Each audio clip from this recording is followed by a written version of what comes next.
compartirla y poder comerla, sabiendo, confiando que va a ser alimento para nuestro crecimiento. Quisiéramos hoy seguir avanzando en el libro que comenzamos a estudiar ya casi a principios del año pasado, y se ha extendido un poquito más de lo que considerábamos en un principio, pero no es lo importante el tiempo que nos demoremos, sino todo lo mucho que el Señor nos está hablando a través de este pasaje que estamos compartiendo. Estamos en el libro de Colosenses, ya estamos por el capítulo 3,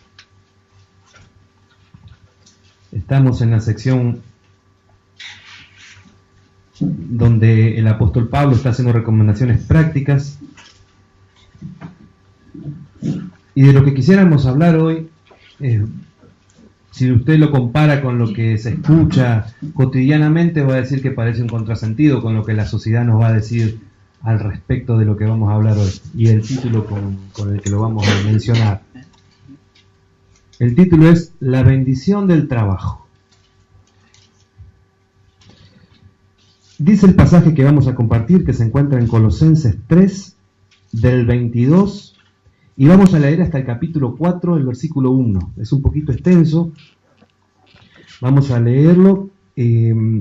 Lo que les propongo es que veamos todo este pasaje en realidad en dos reuniones, porque es muy extenso y hay muchísimo para compartir, así que preferí dividirlo en dos secciones un poco más concisas para que podamos ir saboreando cada elemento que va apareciendo, y para que de alguna forma no sea sobreabunde en información y en datos y no nos quede nada. Así que mejor vamos a hacerlo en dos y quizás en tres. Vamos al pasaje en sí, que es Colosenses 3, 22 hasta el versículo 4, versículo 1. Hasta el capítulo 4, versículo 1. Dice así: Siervos, obedeced en todo a vuestros amos terrenales, no sirviendo al ojo, como los que quieren agradar a los hombres, sino con corazón sincero, temiendo a Dios. Y todo lo que hagáis, hacedlo de corazón, como para el Señor, y no para los hombres, sabiendo que del Señor recibiréis la recompensa de la herencia, porque a Cristo el Señor servís. Mas el que hace injusticia, recibirá la injusticia que hiciere, porque no hay acepción de personas. Amos, haced lo que es justo y recto con vuestros siervos, sabiendo que también vosotros tenéis un amo en los cielos. No es ninguna noticia nueva la que yo les voy a dar en cuanto al crecimiento de la escasez de trabajo en no solo en nuestro país, sino a nivel mundial. Es una realidad que está sucediendo en muchísimos países, fundamentalmente en Latinoamérica. Hay una gran escasez de trabajo. De trabajo me refiero no a un trabajo precarizado, sino a un trabajo en blanco, un trabajo que se pague como corresponde todo, ¿no? Hay una persona que escribió hace ya un tiempo un libro que le puso por título La abolición del trabajo, es decir, dejemos de trabajar, sería la consigna de este señor. Y escribe ahí en ese libro lo siguiente: nadie debe trabajar nunca. El trabajo es la fuente de casi todas las miserias del mundo. Casi cualquier mal que le importaría nombrar viene del trabajo o de vivir en un mundo diseñado para el trabajo. Para dejar de sufrir, tenemos que dejar de trabajar. Fíjense la concepción que esta persona tiene del trabajo, y que muchísimas personas seguramente adherirían, ¿no? Dirían, yo también me sumo a los que quisiéramos abolir el trabajo. No es así lo que nos enseña la Escritura. La Escritura, que es con la que debemos comparar nuestras vidas y la que va a formar nuestro pensamiento, dice otras cosas. Vivimos, al igual que la cultura del primer siglo y al igual que la cultura de todas las épocas, una cultura que prefiere el ocio al trabajo, que prioriza el ocio al trabajo. ¿Es necesario el ocio? Sí, descansar es necesario. Vemos esto en nuestro Señor, que trabaja 6 días cuando está creando, Dios está creando todo el universo. Trabaja 6 días y uno descansa, es necesario. Pero fíjense la proporción de una cosa y del tiempo de descanso, ¿no? Es mucho más pequeña. En cambio, nosotros vivimos en una sociedad donde, si fuera posible, el 110% del tiempo se quisiera estar en ocio y no trabajando. No es lo que nos enseña la palabra del Señor.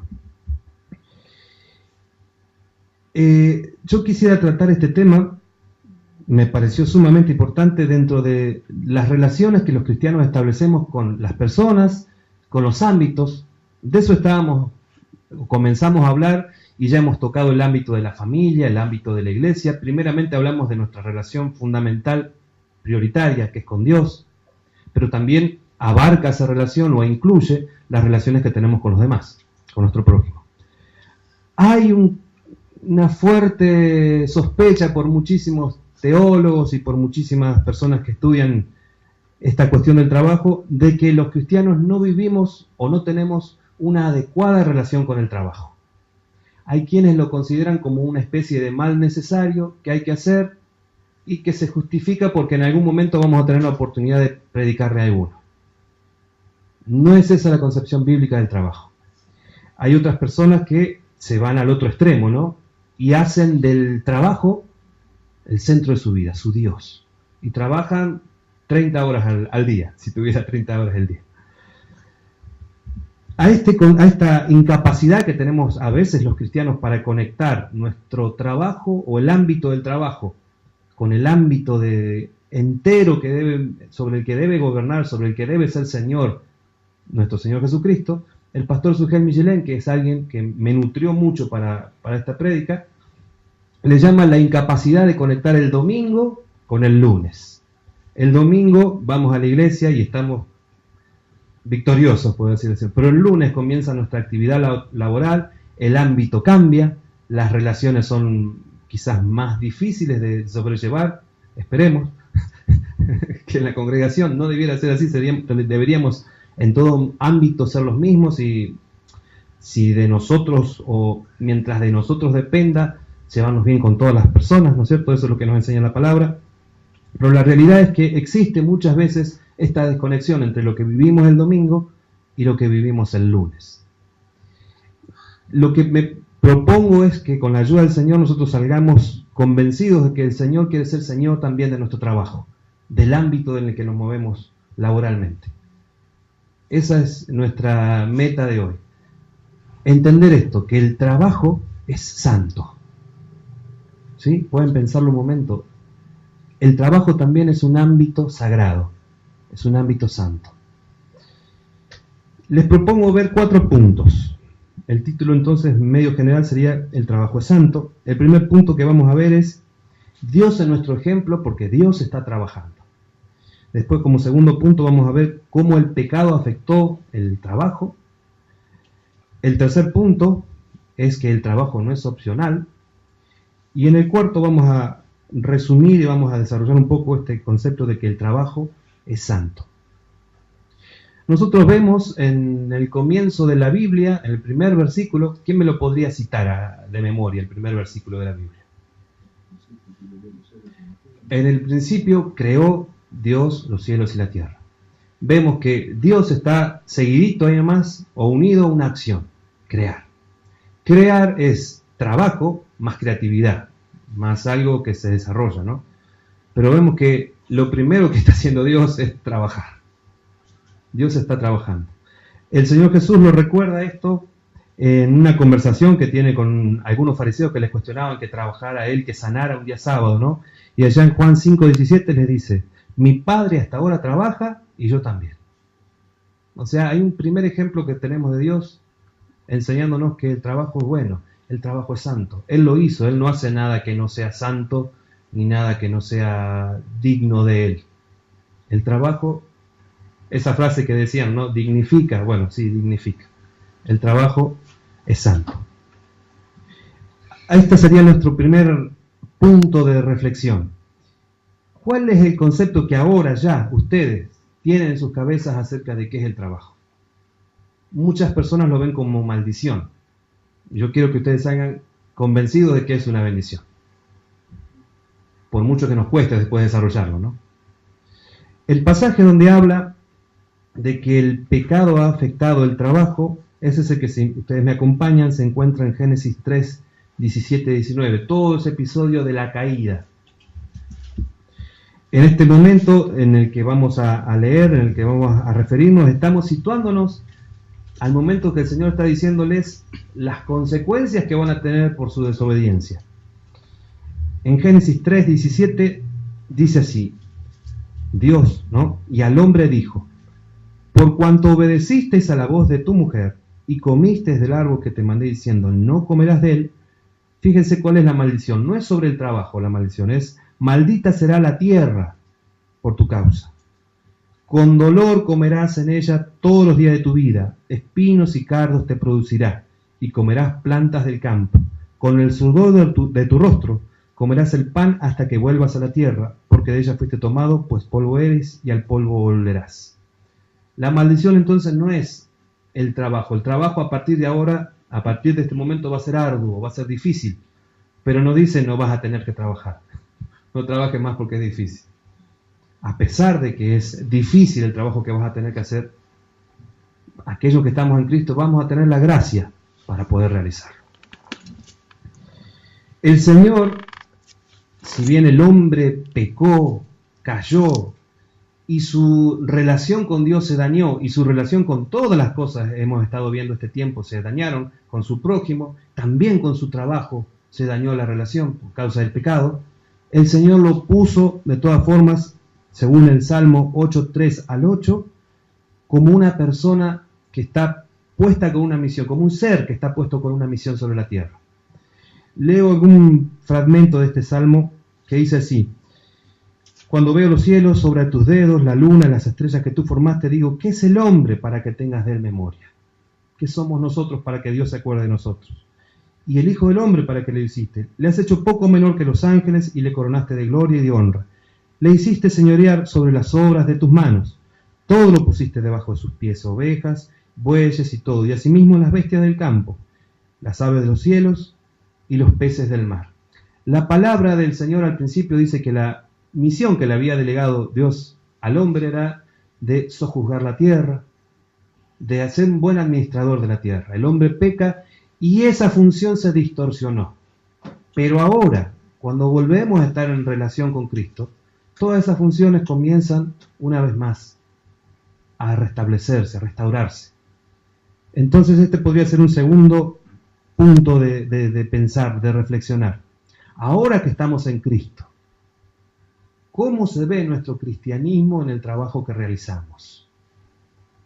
Porque ahora estamos en Cristo, no somos alguien que desconoce todas estas cosas, desconoce que fue puesto por Dios como un administrador, que debe ser sabio con el uso de cada elemento que el Señor le da para que él trabaje, desarrolle, embellezca, bendiga al prójimo. Ahora vamos a ver que esas son algunas de las funciones por las cuales nos da el trabajo.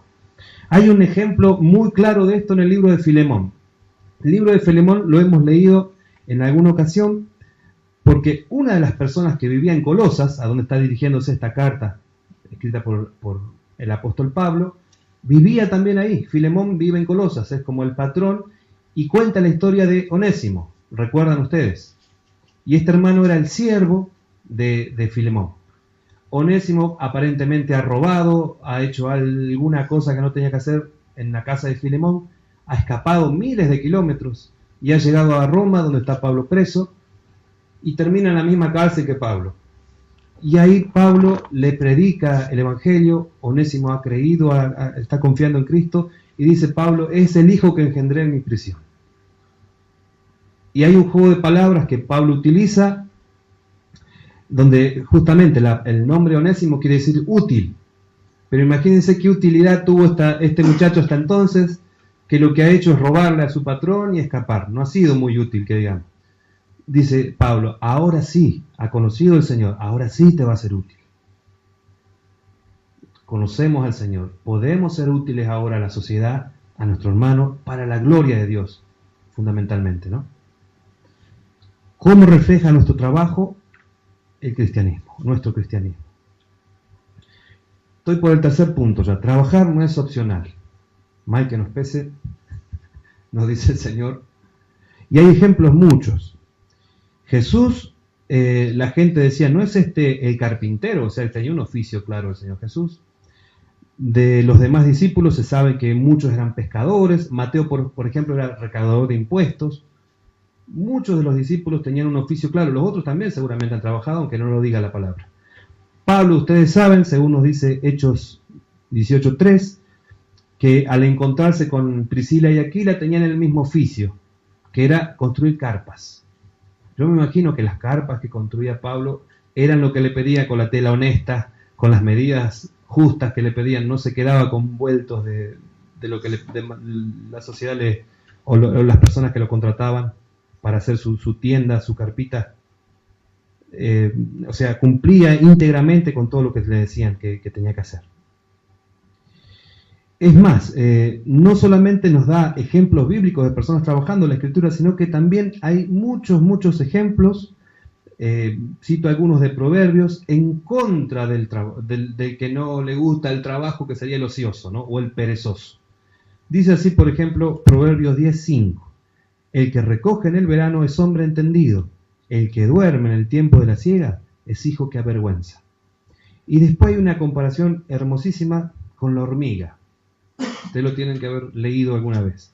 Dice, ve a la hormiga, oh perezoso, mira sus caminos y sé sabio, la cual no teniendo capitán, ni gobernador, ni señor, prepara en el verano su comida y recoge en el tiempo de la siega su mantenimiento. Perezoso, ¿hasta cuándo has de dormir? ¿Cuándo te levantarás de tu sueño? Un poco de sueño, un poco de dormitar y cruzar un poco las manos para el reposo. Así vendrá tu necesidad como caminante y tu pobreza como hombre armado. Si volviéramos al texto que nosotros estamos examinando, que lo vamos a ver un poco panorámicamente, hoy vamos a profundizarlo mucho más la reunión que viene, lo primero que nos dice en el primer versículo que compartíamos es que, bueno, primeramente quisiera hablar de esto, o sea que hay una distinción entre aquellos que somos trabajadores y aquellos que son empleadores, ¿no? La vamos a ver con más claridad la próxima, pero me refiero ahora en este momento a aquellos que somos trabajadores. Puede que alguno de ustedes sea empleador, no lo sé, pero lo primero que menciona el texto es para con los empleados. Les dice que deben obedecer en todo. Un poquito desarrollando esta idea, es que deben ser responsables en realizar las tareas que se les encomienda, no siendo personas que alboroten, que sean rebeldes, que se opongan a todo lo que se les dice, que generen problemas, ¿no? Obviamente nosotros encuadramos todo y lo leemos desde la Biblia completa, hacer todo aquello que no esté en contra de la palabra del Señor, de nuestro Señor. Tenemos el ejemplo de Daniel y sus amigos, que cuando se les mandó que hicieran algo contrario a su fe, se rehusaron a hacerlo y el Señor bendijo eso. Pero acá estamos hablando de cuando nos dicen cosas concretas, coherentes con el trabajo. Cito un ejemplo que me enteré, que nos puede ilustrar esto. Fíjense, un muchacho es parte de un grupo de jóvenes y resulta que a él lo descubre su patrón hablando por teléfono, no trabajando de lo que se suponía que tenía que estar haciendo, sino llamando por teléfono para coordinar mejor la reunión del grupo de jóvenes, ¿no? Pero estuvo un buen rato hablando por teléfono. El patrón lo pesca haciendo esto. Y él se justifica diciendo, lo que pasa es que no entiende nada, esto es para la gloria del Señor. ¿Está bien lo que hizo este muchacho? No hay forma de justificarlo por más que diga que es para la gloria del Señor. Si quiere llamar y hablar todo lo que quiera, que en su tiempo que no está trabajando, lo haga todo el tiempo, ¿no? Y bueno, de esta cosita que parece ridícula o que cómo no se va a dar cuenta, quizás nosotros no nos estamos dando cuenta de alguna otra cosa que nos pueda estar pasando en relación al trabajo. Y que de esa forma, mal hacer eso, no glorificamos al Señor o no somos el testimonio frente a aquellos que no conocen del Señor Jesucristo. Entonces, otra cosa que dice el texto es que no debemos nosotros portarnos bien o hacernos los que trabajamos mucho cuando nos está mirando el patrón solamente, sino que en todo momento tenemos que ser íntegros. Íntegro es aquella persona que no importa la circunstancia hace lo que tiene que hacer. Ahora cuando no me está mirando me tiro en la hamaca paraguaya y me quedo ahí media hora. Eso no sería una persona que refleje el carácter de Cristo. Debe hacerlo además, dice el texto, con sinceridad de corazón y en temor de Dios. Y esto que sigue ahora es muy importante, porque el destinatario de nuestro trabajo no son los hombres, si bien van a ser bendecidos los hombres por el trabajo que realicemos, el destinatario, ¿quién es? ¿Para quién lo hacemos? Tenemos que hacer todo, dice la palabra, como para Cristo. Yo quiero llevarles a que ustedes tengan en claro que el trabajo bien hecho íntegramente es una forma de adoración a Dios. No es algo que hacemos solamente para cobrar un cheque o para cobrar plata. Es una forma profunda de adoración a Dios. La recompensa que obtendremos por esto dice que no es meramente el salario, sino que Dios, el Señor Jesucristo, nos dará la recompensa adecuada. Y para finalizar, para llegar a este concepto de que el trabajo es santo, para reafirmarlo, nosotros tenemos mandatos claros en la Biblia. Hay un mandato muy claro que es el de ir por todas las naciones y predicar el Evangelio. Es un mandato ineludible para los cristianos, tenemos que hacerlo. Eso se encuentra al final del Evangelio de Mateo. Pero hay otros mandatos, y uno de ellos se ha dado en llamar el mandato cultural. Algunas personas lo definen así. Les leo algo que escribió un hermano que tiene una fundación que se dedica a predicar en ámbitos más relacionados con el arte o con cuestiones así, ¿no? Este hermano se llama Stephen McDowell, y lo que va a decir es lo siguiente: ciertamente la Gran Comisión incluye el mandato evangelístico, ¿no? La Gran Comisión es ese mandato de ir por todo el mundo y predicar el Evangelio. Y lo que siempre vemos cuando nosotros estamos hablando de la Gran Comisión es ese mandato de evangelizar. Y está perfecto, lo vemos así. Pero agrega que este mandato evangelístico persigue la meta de que al conocer a Cristo el hombre pueda llegar a ser redimido. Pero nos olvidamos a veces que también incluye el mandato cultural, que no apunta tanto al hombre, sino a redimir la tierra. ¿Qué sería, de qué trataría este mandato cultural? Se trata de lo siguiente: cada uno de nosotros, por gracia de Dios, ha recibido algún tipo de don, talento, capacidad, complementaria al resto. Si nosotros hiciéramos una lista de cada uno de ustedes, de los dones que el Señor le ha dado, de las capacidades, de los talentos, de las cosas que pueden hacer en el trabajo, estamos hablando, ¿no? O para realizar trabajo, encontraríamos que muchas de esas cosas son complementarias. Alguno tiene más facilidad para cocinar, otro tendrá más para organizar, otro tendrá más para pensar cómo hacer un techo nuevo, o para muchas cosas. Generalmente está relacionado con los oficios que luego desarrollamos, ¿no? Aunque también es cierto que muchas veces, dada la dificultad económica que atraviesan los países, hay muchas personas que no están realizando aquello que para lo que se formaron o para lo que lo tienen más capacidad. Bueno, lo ideal sería que sí, que estemos en el lugar justo, ¿no? Esperemos al Señor que cada uno de nosotros pueda sentirse satisfecho en el lugar que está por gracia del Señor. El asunto es este: todo ese don, esa capacidad que el Señor lo ha dado, primeramente es de Dios. Pero se nos pide a nosotros que seamos responsables en el desarrollo de esa capacidad, que la trabajemos, que como decía el texto bíblico, ¿no? Esto que te doy, o la parábola de los talentos, ¿no? Este talento que te doy, trabajalo, desarrollalo, que crezca. Pero no va a ser para vos solo. O sea, en principio vas a bendecir, vas a poder cubrir tus necesidades y las necesidades de quienes te rodean, de tu familia. Pero en principio también, o como cosa incluida, mejor dicho, va a ser para bendecir al resto. Va a ser, mi trabajo tiene que ser pensado como algo que no solo va a bendecir a los míos, sino que va a bendecir a los demás. O sea, si un maestro en la escuela enseña bien a los chicos, no solamente debiera hacerlo por el sueldo que va a cobrar, sino porque también va a formar personas con un conocimiento que, si no tuvieran esa oportunidad, nuestro país sería más pobre intelectualmente, o con un capital de conocimiento menos, o más pobre, mejor dicho. Yo sé que este punto es complicado para entenderlo en nuestras mentalidades evangélicas a veces, donde todo lo resumimos a que tenemos que predicar. Sí, tenemos que predicar, hermano, eso no tiene excusa, hay que predicar. Pero no nos olvidemos de esto.